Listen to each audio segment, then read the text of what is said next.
Alrighty. So you were playing Raynor.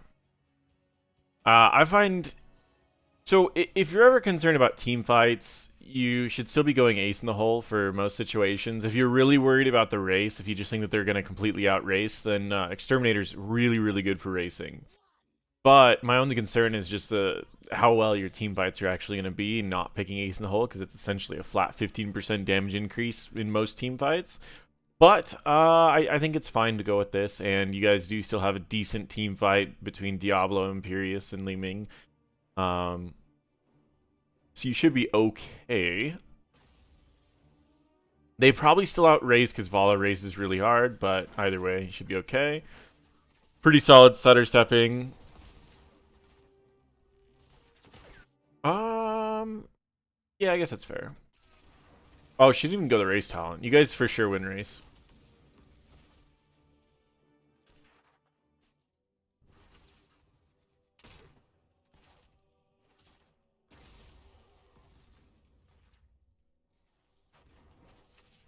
There's not too much you can do in the early portions of games as Raynor. Like, you can't poke too much. You can't really aggress too much. You kind of just have to chill out, move around a little bit, auto attack. Try to attack tanks a little bit so you can scare them off. But in general, there's not too much you can do. I try to save my Q more as a finisher or to get someone away. But that's fine. You didn't really get punished for it, but just keep that in mind. I'm actually going to lock right here. Might actually fast forward just a tad. Another great thing about Exterminator is you can melt down camps real fast.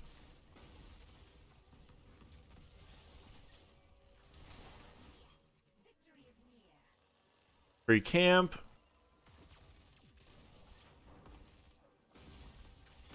So getting a kill in a camp early is going to be nice for your experience. It'll probably be free cleared, but just by one more blizzard from the Jaina. But either way, still really good.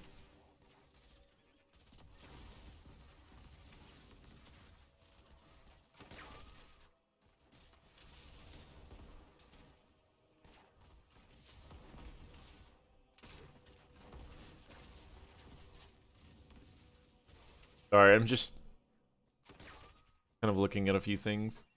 Trying to see how close that Muradin was getting. Solid time to start off the bruiser camps. Primarily, you want to get these done before 2:30, and then hold on and decide when you want to actually take them. So, for example, right here, I would take it around 2:45. But if you want to just aggress on the enemies or go up maybe top lane and try to take top camp really fast, then it's okay to go for that. I wouldn't go through lane. In fact, I would actually run up this way, and you would never reveal yourself. You could actually take this whole thing in the next 15 seconds. Or you can set up and just start off with a pretty solid race. The way that Raynor works is, especially if you're picking up this talent, you pretty much just auto use your W to reset your auto attack, and then melt through until this is over, and then you walk away. If you're ever racing by yourself.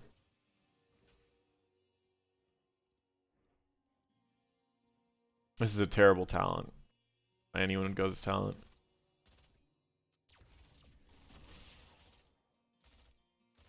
Try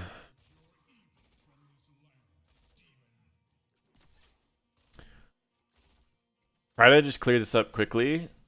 Use your W. I mean, you want to try to, if you're going to sit and clear these up, you got to do it fast. And just kill the big one. These will keep respawning. Right as you kill these, they'll just respawn. So you want to kill the one that's spawning them first, and just let your turrets kill everything else, grab a fountain, and go join your team. The longer you spend up here, the more opportunities your team has, or the enemy team has, to fight while you're gone. And so you need to make sure that your time is being used very efficiently. The best way to use your time efficiently is to kill only the things that are going to matter, which means you kill this because that's going to keep spawning units. You can leave everything else just die to towers for now while you join your team. But the big one needs to go down quick. You can hit a fountain before you join your team.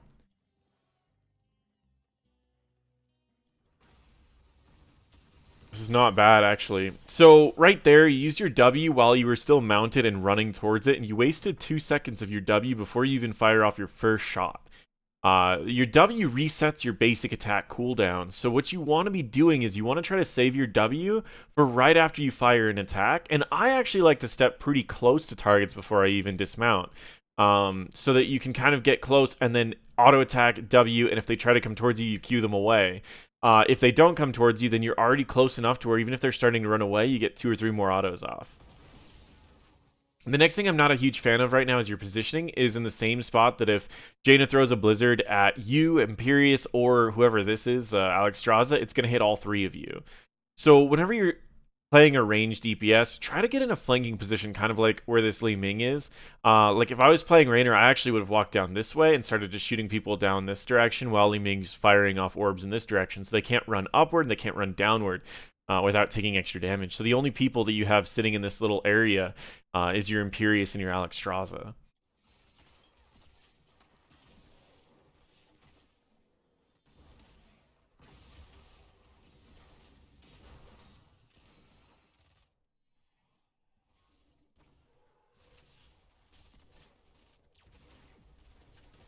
And then your W does a lot of damage. I try not to move around too much when I'm actually using my W because you attack so much faster that if you're trying to attack and move at the same time while you're using Inspire, there's a good chance that you're going to miss out on 1 or 2 attacks. It's not a huge deal, though. It's actually a pretty good time to Dragon. My only concern about it is it's hitting halftime show, so the enemies can just walk away right here. But they're actually fighting into this, which is pretty good. Again, don't press W. You do get a little bit of movement speed, but it's not really worth it when you can just press your Q to get people away and your W for increased race. Try to always mount up. If you don't expect things to happen, or if you can't walk one way, immediately mount up so you can walk the other way, because if not, you're just going to be taking longer to travel.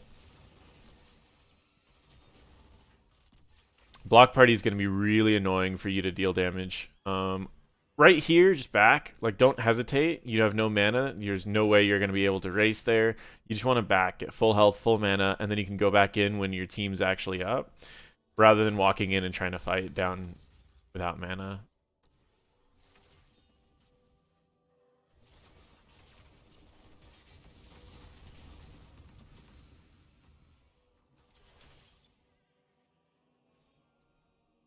And you just need to play safer because you don't have enough mana for even your Adrenaline Rush. And you don't have mana for your Inspire, or else you would be almost dead right now. You don't have mana for Penetrating Round, or else you could be finishing off people. And you guys should still win race here, which is good. Now you want to back, because by the time this gets over here, by the time it gets to your lane, you could have already backed by then. Then you'll have full health and full mana. So you really need to start backing more often to just stay at full mana.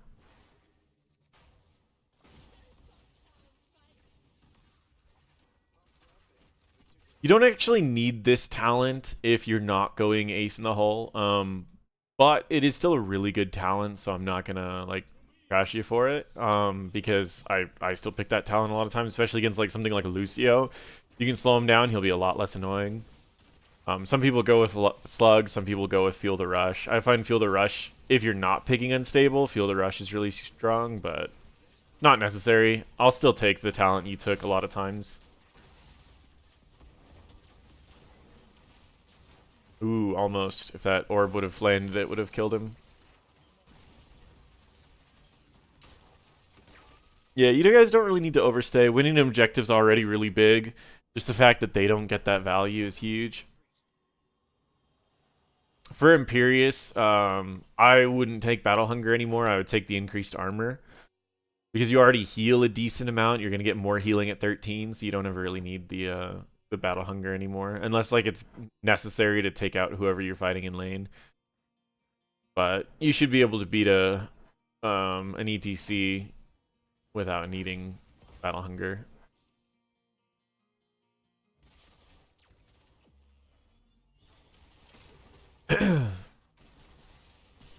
Same thing, if for whatever reason the rest of your team's curious, you never go Diabolical Momentum. You shouldn't be sitting still and auto-attacking that long. If you want something that encourages auto-attacking, you go Malevolence, so you charge, hit someone against a wall, and then you immediately do a lot of burst damage. Or you just go full W, where you slam someone against a wall, you get 2 extra Ws off, but you should never be in there long enough to get value off of Momentum.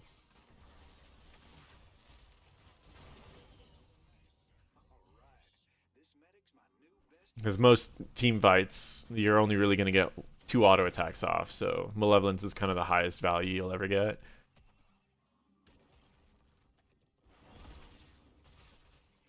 Sometimes when you get 2 kills like this, you guys can make like a play for going for like an enemy camp. I wouldn't really go for it. I mean, the only thing I might do right now is I might pressure around their camp to see if we can force them to take it a bad time. This is actually a good time for them to take it, so just grab your camp. You guys don't have a major advantage here. You want to try to get level 10s before them so you have an advantage, and it's on your side first, so you can race first as long as your team's not wasting any time. Again, try to auto attack before you fire off Inspire.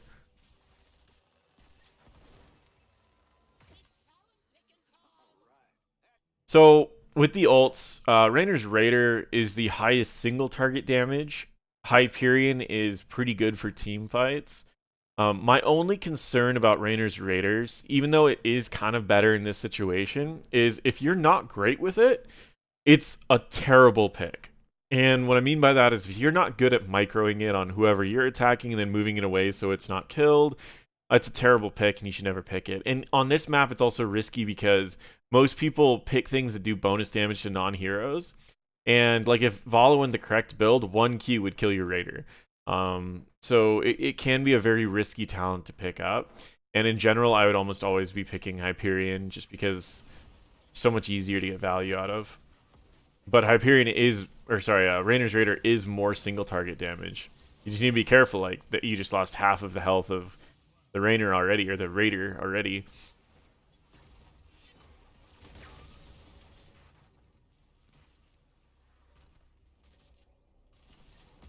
The weird part about the Raider is that its location is based off of where it actually is, not like a shadow or anything, which is kind of infuriating. So like you just lost your Raider. You did win the race, but now you don't have an ult for 40 seconds and you didn't really gain anything from that because you guys would have won the race without the Raider. So it's kind of like now you have a dead ult for a while. When Hyperion, if you guys were to push right now and you had Hyperion, you would zone out all this whole area and you guys would be able to take all of this for free.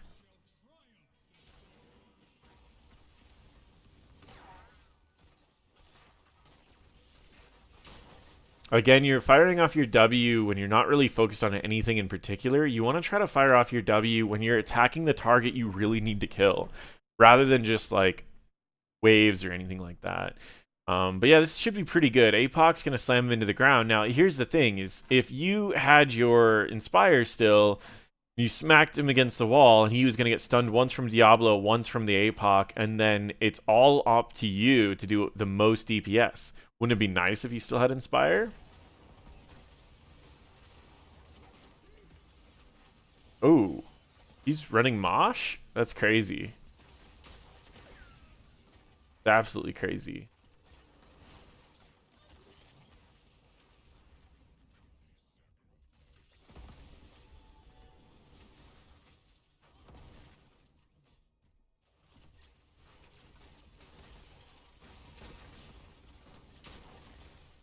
I mean, another great Hyperion location.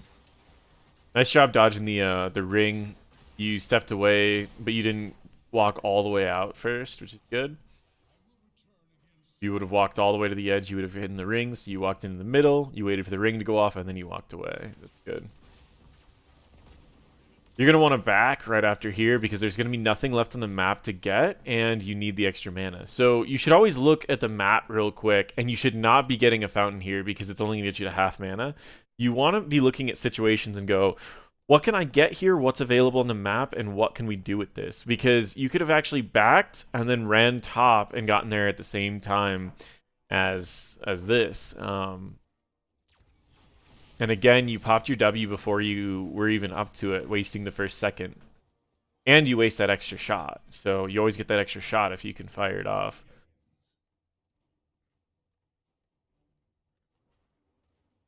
And again, still no mana. There's nothing really to get on the maps. There's no downside in backing right now. You guys are even talent tiers, so it's not like you really want to be taking a fight at the moment. There's no real benefit in staying. And you guys, like, when you hit 13s, there's an option for forcing a fight because you have a talent tier lead. And you hit a pretty good talent spike for like Diablo because he does 80% more damage with Devastating Charge. So it's a decent power spike for him. A decent power spike for Alexstrasza. You guys should just be able to walk right up to race.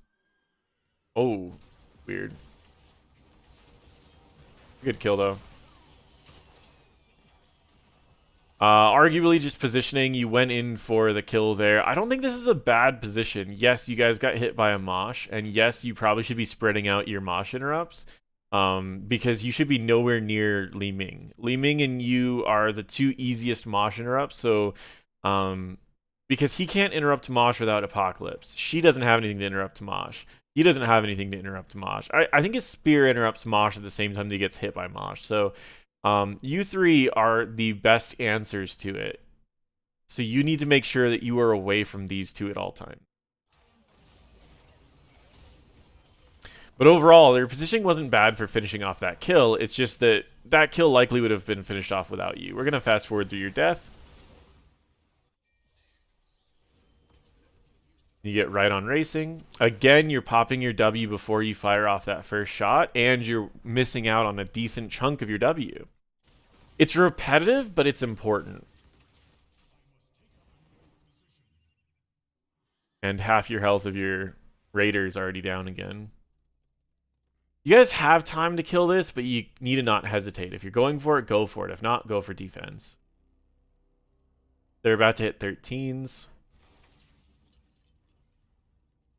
You guys don't really want to fight down this. I believe you... I mean, you haven't used Dragon yet, but you still have Dragon available. You have all of your ults except for APOC.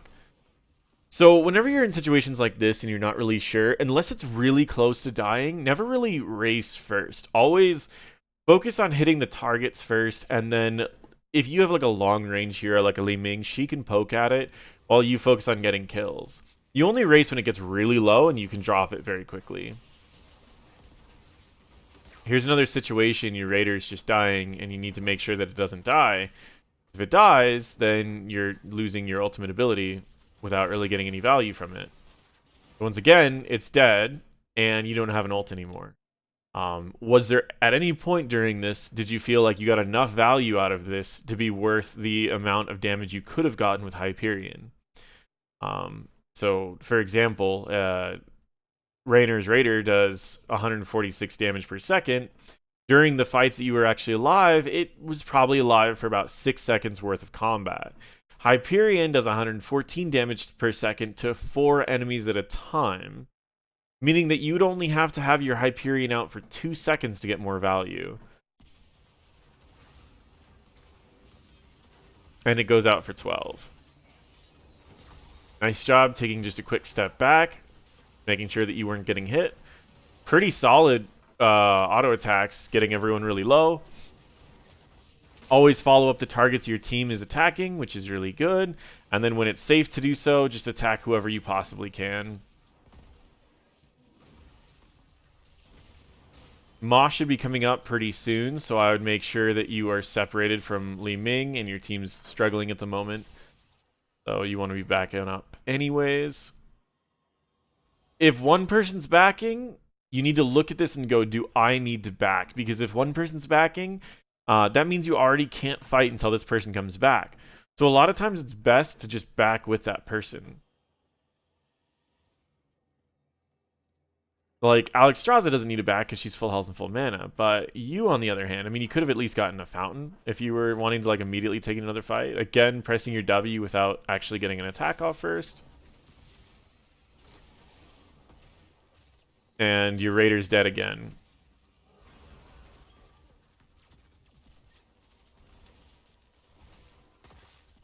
This is actually some really good damage, though. And again, you need to be away from Li Ming. The closer you are to Li Ming, the more likely you guys are going to be moshed. You guys won. I would back right here. Get full health, full mana, and then you guys can start pushing top lane with the objective. I mean, there is a fountain up top, so you can always hit that, but it's nice to have both. It's nice to have full health, full mana, and a fountain available. And we can play a little bit more aggressive. You also just need to be picking up fountains faster. Like, there's so many times you're running around with no mana.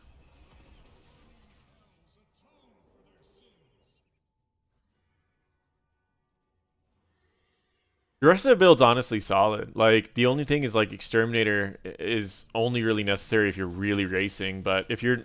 And I think you played that out really well. And then your ult, I would just go Hyperion again. This is another great, just Hyperion is, it would make it easier to push. It would zone out all these people, and you guys would be able to take the keep for free. That's really bad. You need to separate from your Li Ming. Make sure that if anyone gets hit by a Mosh, you can interrupt it. Or Li Ming can interrupt it.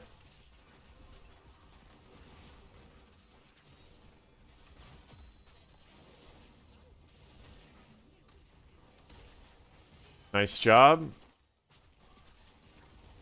Yeah, I mean, your like overall damage per fight is really high. I just want you to adjust how you handle burst and how you handle how do you guys not win this? Right, let's see. You don't win here because it's a 4v5.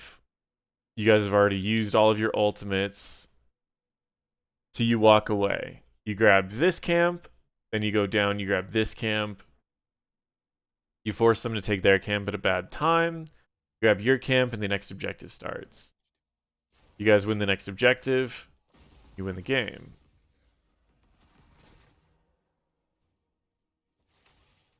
How does this game go on for 13 more minutes? Make any sense. Fast forward.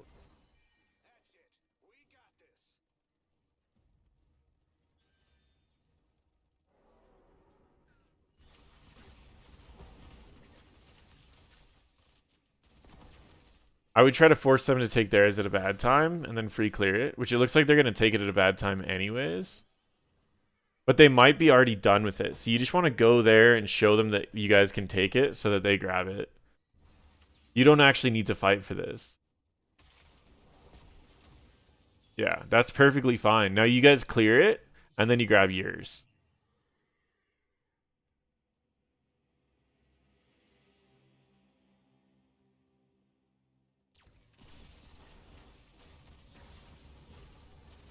Okay, well now you're not going to clear it, but you can at least go and race. Ooh, they're forcing a fight. It's actually a pretty good time for them to force a fight.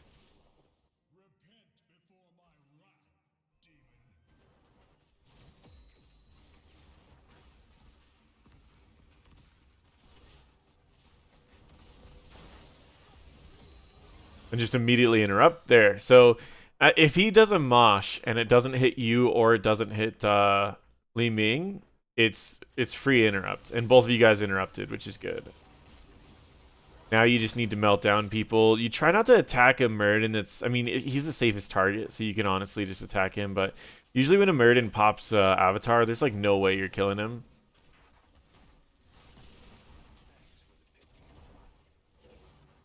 Imperius has the best chance of killing him, like when he starts getting that % health damage and he attacks faster and whatnot, lowers his armor. I mean, he's the best chance.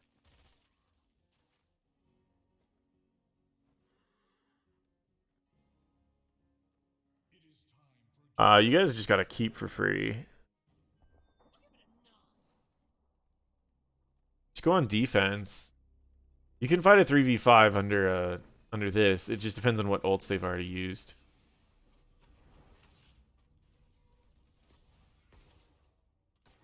Ooh, so with Li Ming, she just used her Wave of Force for damage. Just so you know, I mean, if by any chance the Li Ming watches this, Li Ming, it costs 80 mana to use Wave of Force, which is like more than a fifth of your mana.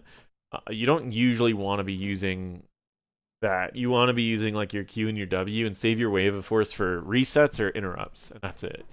Because of the amount of mana it takes. If you ever play Li Ming and you wonder why like you'll get one reset and have no more mana left for anything else, it's because you're using Wave of Force for damage. Oh, you're in a really bad spot. Whenever you're doing like a 3v5 like this, you just want to safely deal damage. You never want to try to go for their backline. Whenever they start walking towards you, you walk away. Whenever they try to go for a slide, you go for a knockback.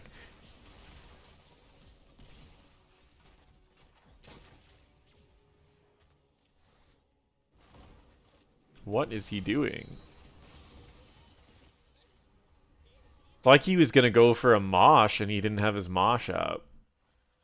Oh, he got DC'd. You guys pause? You did pause, okay.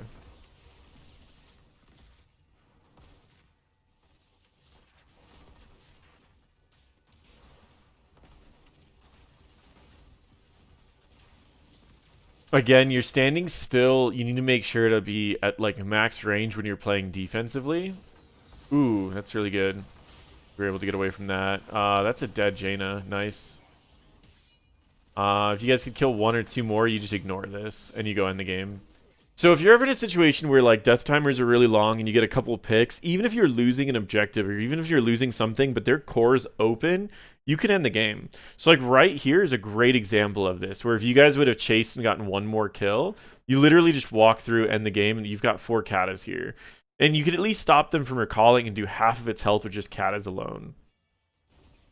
You lose a fort, but they lose the game. You know what I mean? When you upgrade to level 20, most people go weak spot if you're going against like a Garrosh or someone with a lot of armor, and they go execute if you're going against someone else. I don't really ever see too many people upgrading those. Because he's the only one that has armor on their team, I don't think it's really worth it. I would rather just go execute. You get more attack speed, you do more damage. Yeah, like the Katas, if you would have stopped them from recalling, it would have done easily half the health. You guys could actually just chill out until 20, and then you could just try to end the game at 20. Because if they force a fight, they lose, you guys win the game. And if they don't, if they just chill back, then you kind of own everything on the map.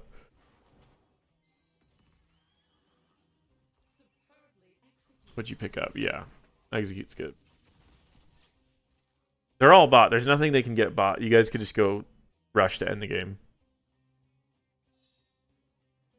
Yeah, you can take their cam for free.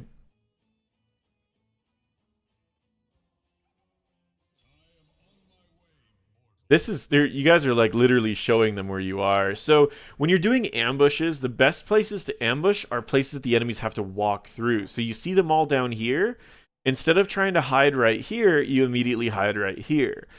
Because then they're going to have to walk through here to see if you're getting the camp, and boom, they're dead.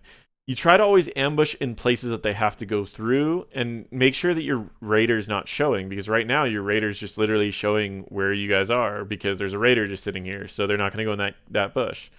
So you need to move the raider like over here, and then you can hide in a bush. But it's also better to hide in a bush that's like in a place they need to run through. Not just that, but you see the damage one is over here, so they're likely going to come up here to defend, or through here to defend. You could hide through here for the off chance that one person's dumb enough to walk this way. It's likely it'll be like a Murin or someone, but instead they saw where you guys are, and now you're in a spot where they know where you are. You saw that they know where you are. You should always move whenever they know where you are, because you don't want to get hit by a bunch of things.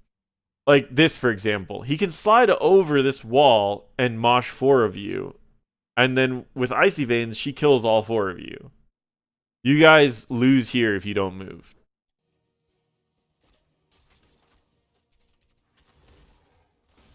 They played it poorly, which if they would have played it correctly, you guys would have lost this game right there. 4 people on a long death timer allows them to get bottom keep for free. You guys don't really need to force anything right now. I mean, you can if you want to. You haven't used any resources, but at the same time, you could just get the... you can just immediately race and get it to halftime. Again, auto attack before you press W.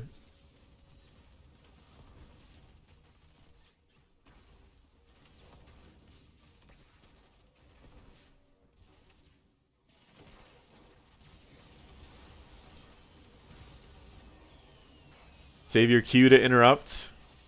Until Mosh goes out, you kind of want to save your Q to just for interrupts.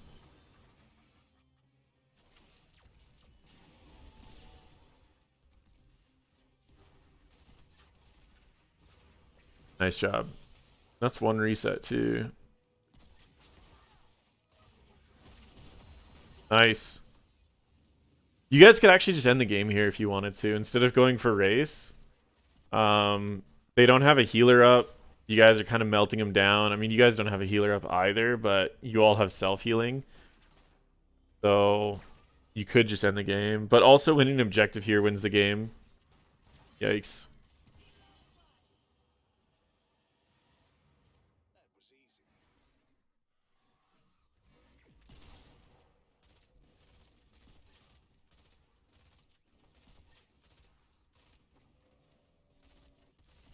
Again, just move it around a little bit so it doesn't get stunned, so it doesn't get destroyed.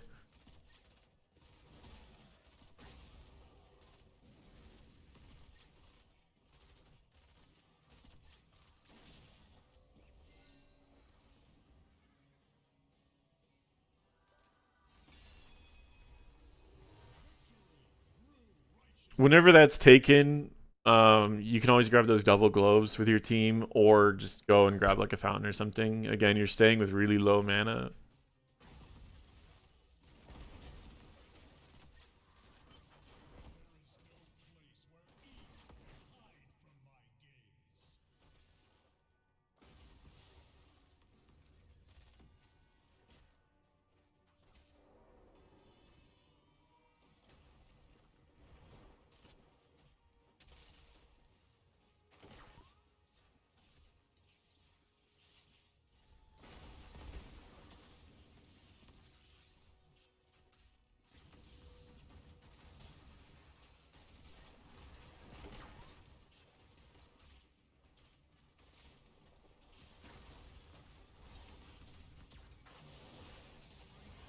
Be cautious about Mosh Pit. Stay away from the Li Ming. And interrupt with your Q. Nice. So if you're ever in a situation... don't get me wrong. I never really mind people attacking tanks. It's just that if you're ever in a situation where you can attack a full health tank or you can attack a full health Vala, it's usually best to attack a full health Vala unless your whole team's attacking the same target. The next thing is you've got Katas up here. You could probably just end the game. If you just start attacking the core from someplace other than where the Katas are from, you could probably just end. You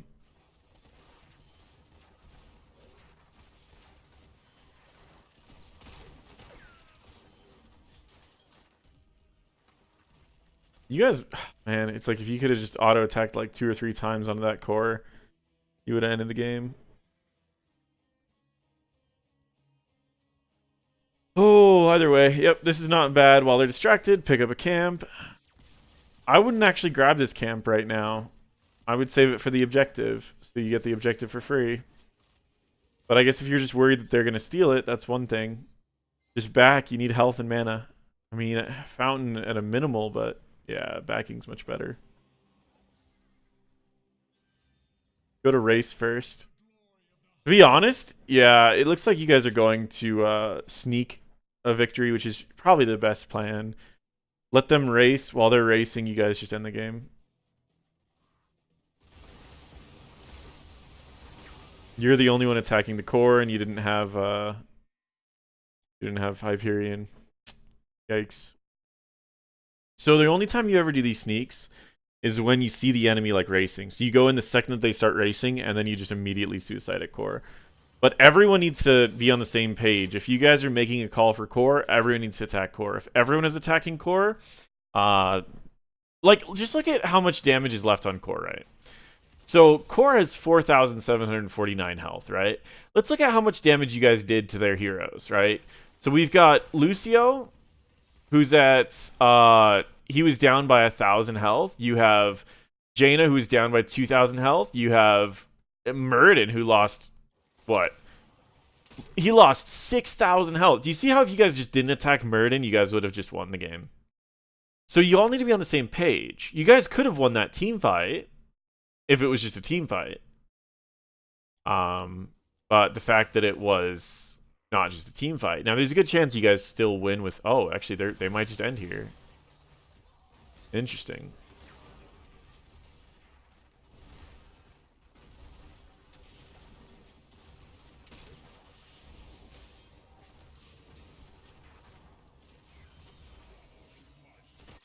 You could stutter step a little bit better towards the direction that she's trying to run away in, but this again, that's small things. Use your heal, nice.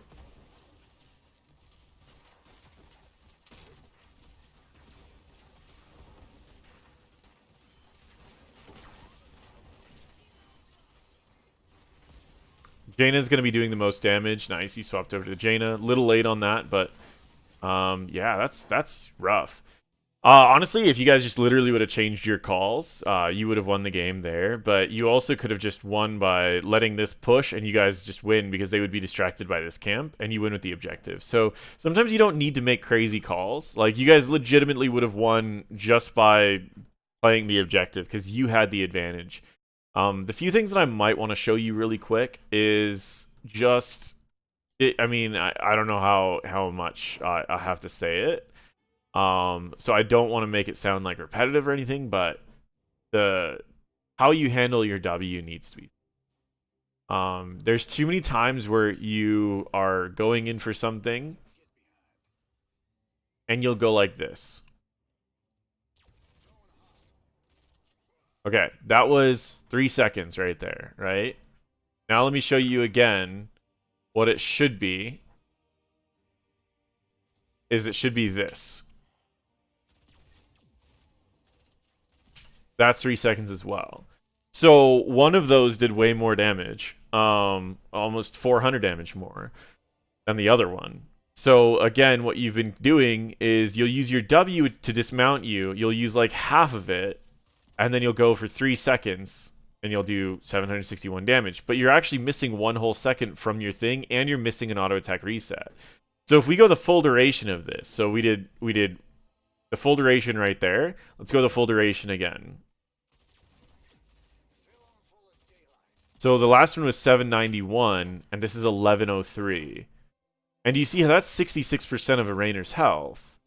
If you get really good at that, and the next thing is, before I drop down, I usually get closer to the enemy. So let's say, in this case, let me see if I can get closer. I get closer to him, fire off, fire off, fire off, fire off. You know what I mean? It's a lot easier, and then you can also kind of stutter step and move in the direction that they're going. And that's so much better than just, like, standing still. Now, you did have good stutter stepping in the beginning of that game. So don't get me wrong, you can certainly do that. But yeah, that needs to be fixed for sure. And the next thing is try not to use that on minions. Try it unless like there's nothing else to do and you don't expect to fight. But if you expect to fight anytime soon, try not to do it on minions. The next thing, just go the other ult. Literally, like it's such a straightforward, easy to land ult that you don't need to worry about anything. You literally just walk up, press this, and now your team can take this for free because the enemies are too afraid to be right here. So you literally just walk up and you just take all the towers for free because the enemies are just they're gonna walk over here to try to avoid it. And so it's a great sieging tool, but it's also great if you're ever on defense. Like that time where you guys were fighting a 3v5, you could have just dropped a Hyperion down and stalled for 12 seconds. So it's a really good ult. Try it out. The rest of it's not too bad. You guys just need to adjust your calls. If you guys are already in the lead, you don't need to do anything crazy. You can literally just hang out for a little bit and let the enemies just lose on their own. I mean, at the end of that game, you guys had a camp that was pushing. You had Kata spawned in both lanes. You didn't need to make that play at all, but it's not a big deal. Either way, thank you for watching. If you have any questions, just let me know.